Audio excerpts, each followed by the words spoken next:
Okay, this is my Masters 2011 Office Pool spreadsheet calculator. You can use it to run an office pool. This is the first page where you enter your picks and the results. Let me just increase the size a little bit so you can see it better. I've got the field listed here and their rank according to world rankings. And then what you do is you put your players listed here, who's participating, and then they'll enter their picks, so if you put Westwood here, and then number 2, you pick Donald. You can use any abbreviation you want as long as that matches what you type in for the result. It works well. It works fine. You don't have to match what's written over here. It just can be their initials if you want it to be. Something short, because if you have a lot of participants, you're going to get tired of typing. But remember, this square has to match that square to get the points credited.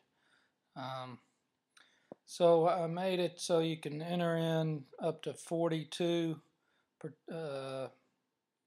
picks through the field, the top 42.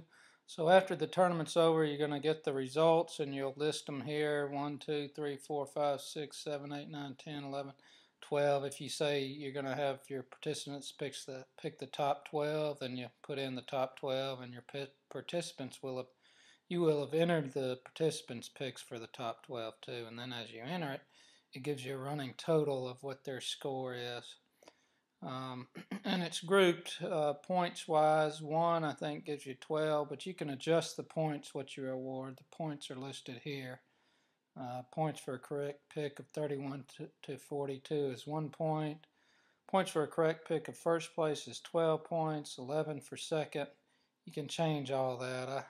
I like a low gradation between my points, because if you give big points for first place, then all the other picks really don't seem to matter. It's all about who picks the first place guy first, really.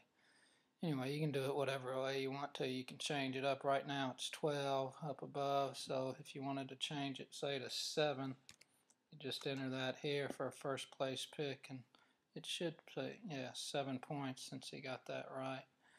And again, you can enter, for your pool, you can say top 10, top 12, top 15, whatever you want.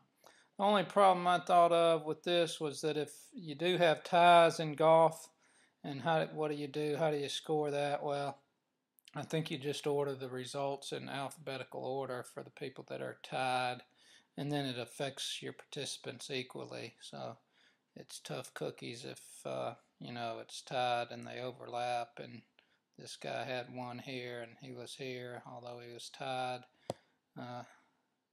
Too bad.